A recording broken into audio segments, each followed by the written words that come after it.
Pittsburgh Technology Council has been helping our region's tech companies succeed since 1983. The Pittsburgh Technology Council helps its members meet new customers, hire top talent, make headlines, and have a strong voice in government. From startup to multinational, the PTC helps tech companies and advanced manufacturers of all sizes. See how we can help your venture grow at pghtech.org. That's pghtech.org. Compunetics is the leading developer of unified voice, video, and data collaboration and conferencing applications for the service provider, government, and unique workflow applications. The Summit Olympus and Evergreen platforms, driven by their encrypted user interfaces, enable powerful and secure collaboration. Combined with world-class support and innovative professional services, Compunetics delivers the right solution every time. Learn more at compunetics.com. Every company needs to attract and keep talented people. To do it, you need a strong company story told by those who experience it every day, your employees. So invite your people to be your brand voice and let the Kindling Culture Agency gather and ignite your stories to engage and attract your people. Learn how at sparksomething.big.com. That's sparksomething.big.com. This is TechVibe Radio, your front row seat to Pittsburgh's technology and innovation ecosystem. TechVibe is brought to you by Compunetics at compunetics.com, Chorus Call at choruscall.com, Highmark at highmark.com, Huntington Bank at huntington.com, Kindling at thekindlingagency.com, PNC Bank at pnc.com, and Savior at savior.com. Here are your hosts, Audrey Russo and Jonathan Kirsting of the Pittsburgh Technology Council, coming at you from the Huntington Bank Studios. So glad you're joining me here for TechVibe Radio this morning. So glad to have you listening along to some of the great stories of what is making Pittsburgh's tech ecosystem just be simply amazing as far as I'm concerned. We have so many great companies here doing just amazing things, really putting Pittsburgh on the map, without a doubt. And we love giving you a bit of that front row seat so you can learn about these companies. And right now I'm thinking to myself, my goodness, where has summer gone? Fast. Every year it goes by a little faster. And it's really crazy seeing the kids going back to school. And at the Tech Council, we get really excited around all things with STEM education. We want to make sure students everywhere have access to all the skills, all the technologies, every tool available to make sure they can be successful and make sure they can actually be part of our tech ecosystem. And every ecosystem, honestly, if you think about it, you need all these skills for anything this day and age, that's for sure. But it got me thinking about a podcast I did earlier this summer on our one mic stand with CodeJoy. And I thought this would be the perfect time to spin this podcast up for our TechVibe listeners because it gets me wanting to go back to school, especially with what they do. So if you do not know CodeJoy, they're an educational media company, and they produce a live interactive TV show for students in the classroom. And during this whole show, the kids are learning, but they don't know they're learning because they're just having fun, and they're learning to code. And as they're doing this, they actually get to watch that the code that they just wrote control a cardboard robot. And these are cool looking robots. I'm sorry, make a robot out of cardboard, and I'm pretty entertained. But the kids just blow up in such a positive way. They get really excited to see that they can actually write some code, and the robot does what it tells it to do, all in this really fun and engaging environment. And in fact, CodeJoy has served more than 10,000 teachers and 50,000 students nationally. And they just kind of started back in 2019 with Kelsey and Matt Chilbert. And they're just two amazing individuals because they just care about students so much and they love technology. And when they bring them together, they get super, super pumped. So I think we should just stretch out and listen to a big chunk of this because I think you'll be pretty pumped. And I think after listening to it, you'll be hoping maybe your kids can take one of these classes. And if you need to, go to codejoy.com if you need to and check them out to make sure you can learn more about them. And just to remind everybody that if you want to listen to TechVibe Radio on demand, any of our One Mic Stand podcasts, just look up TechVibe wherever you get your podcast, and you'll find all of our content there. Or go to our website, pghtech.org, and we have a whole podcast drop down with all of our content. We're just here to really engage you and show you the great stuff happening here in Pittsburgh's tech sector. So let's, let's stretch back and listen to some of this, because I'm excited to relive a little bit of it, because I just think this is an amazing company. Just love what they do. We founded the company CodeJoy in 2019, in the fall of 2019. And then our plan was always to launch in about March of 2020. And we did. Great time to launch, yeah. Right. Yeah. Another thing sort of launched around then. Exactly. But, I mean, actually launching an online learning company in March of 2020 meant that we had 9 months of experience doing something that everybody else had 48 hours to prepare for. Because that weekend. Hey, you can't come back to the office. Yeah. Take your plans and get out of here. Like, so that was everybody else's experience. Yeah, the whole idea that, like, literally your company was built for what the world was going to need for the next 3 years. You know? And now it becomes a thing that you realize, this is the way we can continue to teach. Yeah. Which is when we first launched, we were explaining to people what Zoom was. Right. Wow. And really trying to convince them of its value in a classroom setting. Yeah. Right. Amazing. Oh my gosh. And then all of a sudden everybody needed it. Right. Yeah. And then I think there was this perception that, like, oh, we're a COVID company. Because we launched around that time. Yeah. But to launch in March of 2020, that took 9 months of prep and 10 years of experience. Exactly. And more. Right. To make that happen, right? But we saw a future where schools were going to have internet access. They were going to have Wi-Fi. They were going to have enough devices for every kid to access the internet. We just thought it would take about 10 years.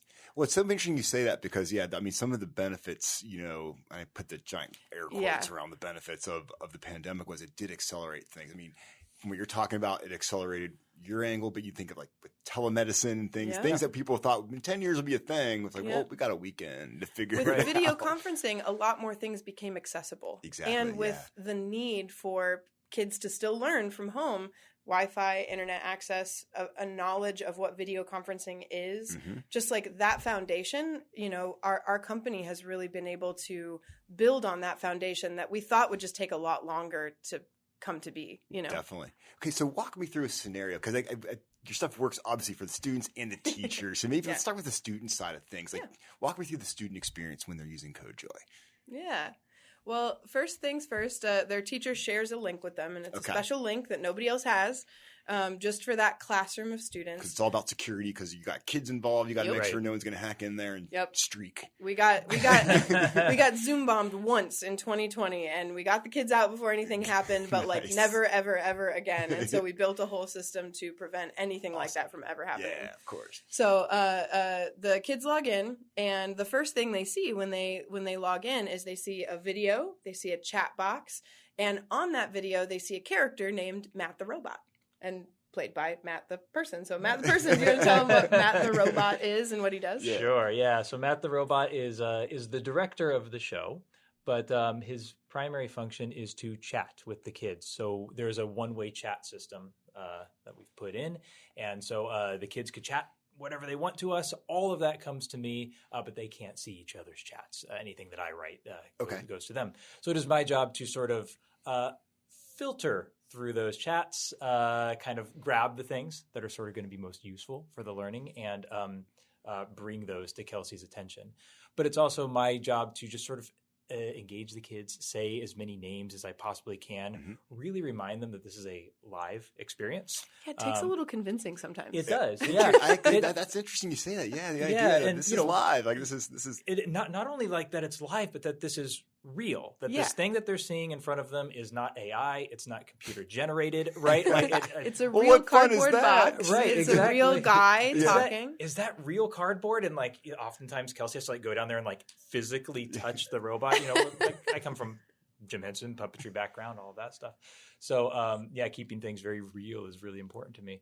But so this character, Matt the Robot, is sort of the first thing that they see. So they kind of get a good feel for the show just by interacting with him for a little bit.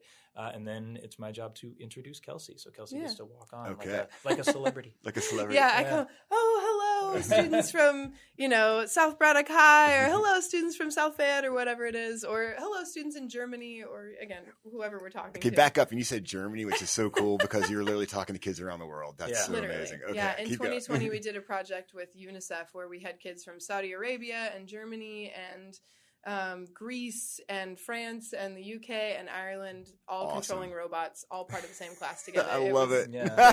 That's so cool. Some of them perhaps up way too late. Now that I think about it, those are wildly different time zones. Yeah. It's 1 o'clock in the morning there. We're glad you're here. But so, when I come on, Matt's role is to engage the kids, to teach them how to use that chat feature, to really emphasize that it's live. But another feature that is not the main feature of our show, but something that character accomplishes is, as a lot of teachers know, there's a really toxic online culture. People, I won't even say kids, just people are mean. And there's that anonymity filter, right? And kids are part of that online culture too. So they'll often come in and the first thing they'll say is they'll say poop.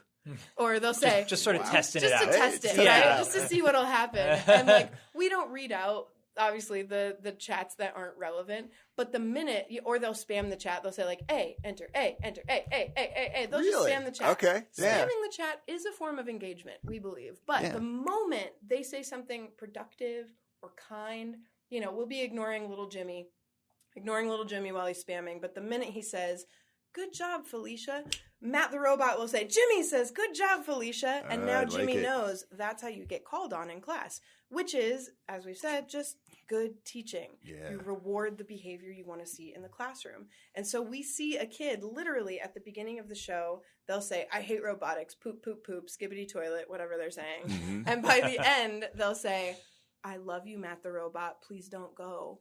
They fall in love with this character, and you think, "Oh, there's no place for puppetry in an 8th grade classroom."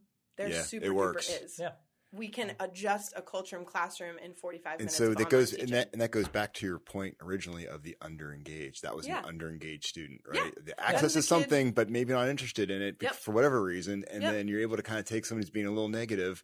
Don't just cancel them because they're being negative, saying you can't participate, but being like, let's just take an inkling of a good behavior and reinforce it, and then build it. It's so cool. Yeah. So then when I come in, my role in the show is to do the teaching part of it. So what are the coding concepts that we're going to cover today? I'll kind of introduce the topic that day. If it's robot mini golf, we've got a little character named LB, stands for little bot. He lives through a hole in the wall, and there's this whole little robot cardboard world back there. And so today, LB really wants to score a hole in one at the unfair way. But all of the unfair way. I don't know if the kids get all of our puns, but the teachers do, which is good. We're like Pixar, some for the kids, some for the teachers. But so at the unfair way, LB really wants to score a hole in one, but all of the obstacles are unfair. The windmill is going too fast or whatever it is. So we need to learn how a rotation servo motor works so we can slow it down. So I'll cover the teaching concepts there. I'll drive the story forward. And then when it's time for the kids to engage, Matt chooses their code. Matt chooses their chat. He's kind of the bridge between these two places. And it's so fascinating to see. We can have up to 400 kids in a show, although we just recently did our biggest show ever with over 500 kids in the show. Wait, back up, 500 people at a time? Yeah. How do you manage that chat? We get 16,000 chats in 45 minutes. Goodness. It's a job. It's a lot. Yeah, it's a job. We've built some systems kind of in the background so that we can. You got to be filtering something. Well, right now everything's still manual, but if there's a question that comes in, I'm able to highlight it, kind of set it off on a little tab over to the side.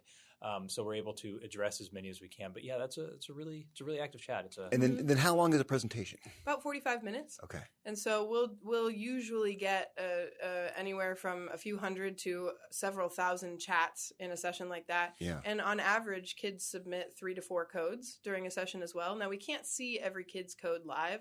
We'll kind of scaffold the learning, we'll kind of Goldilocks it a little bit. So, all right, we want to get this rotation servo slowed down. It's going at 100% now, and we choose a kid who submitted a number that's somewhere in the middle. And then we choose one that's way too slow. And then we choose something that's kind of just right in the range there. So we don't get to see every kid's code, but that's part of why that chat feature is so important. Yeah, that makes we're sense. Still engaging them in coding.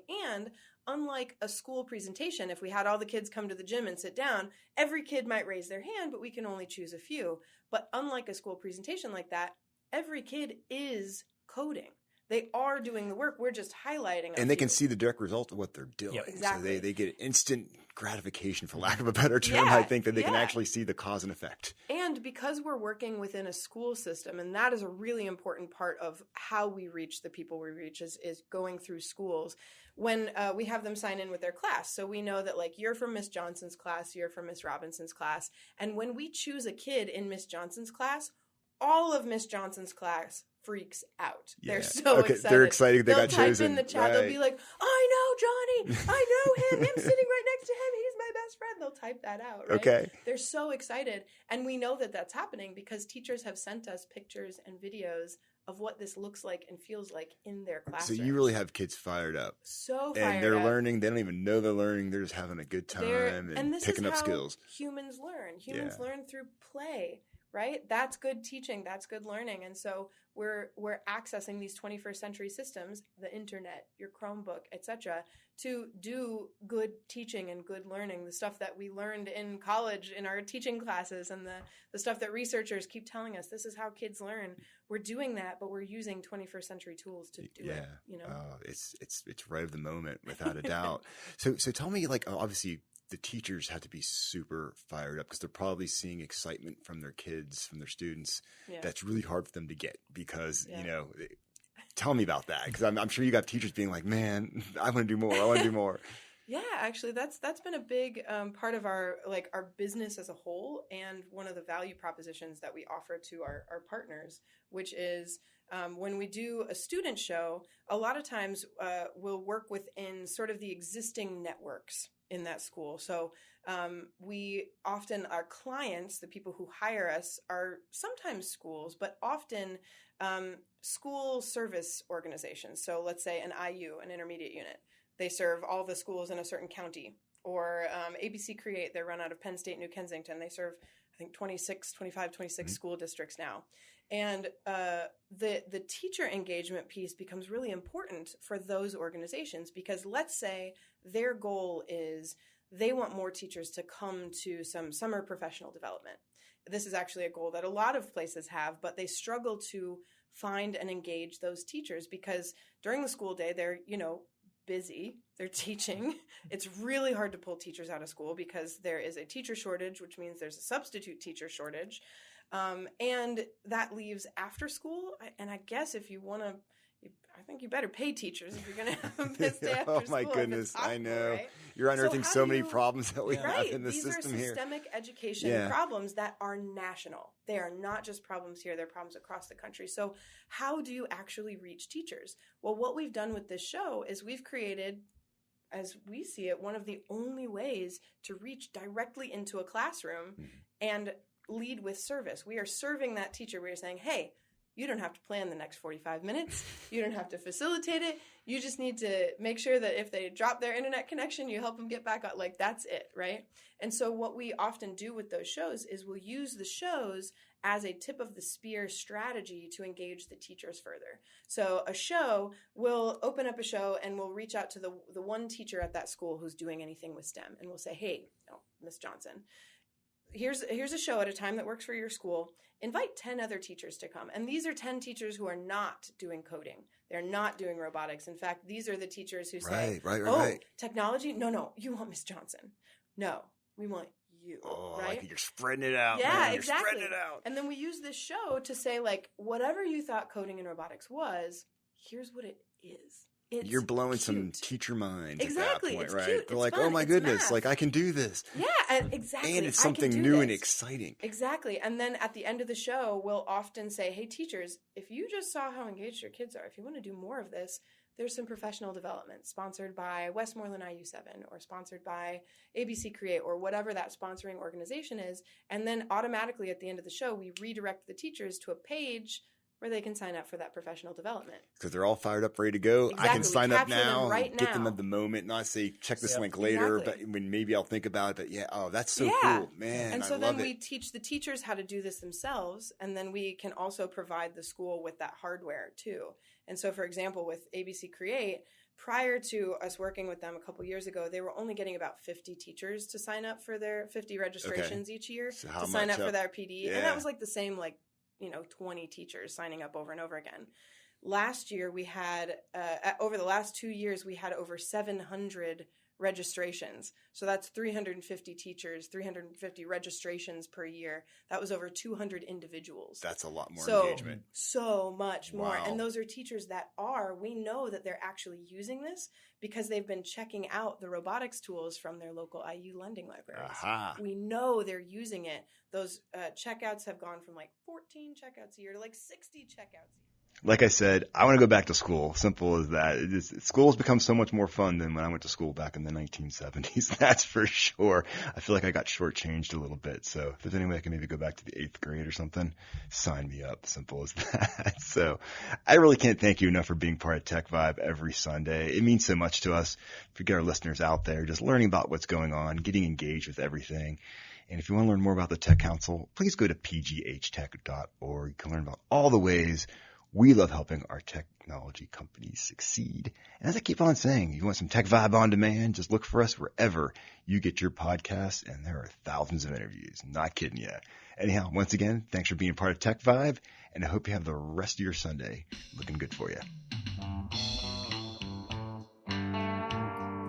Thanks for geeking out with us on Tech Vibe Radio. Tune in next Sunday for more tech and innovation stories right here from Pittsburgh. Tech Vibe is brought to you by Compunetics at Compunetics.com, Chorus Call at ChorusCall.com, Highmark at Highmark.com, Huntington Bank at Huntington.com, Kindling at TheKindlingAgency.com, PNC Bank at PNC.com, and Savior at Savior.com. And we're always coming at you from the Huntington Bank Studios.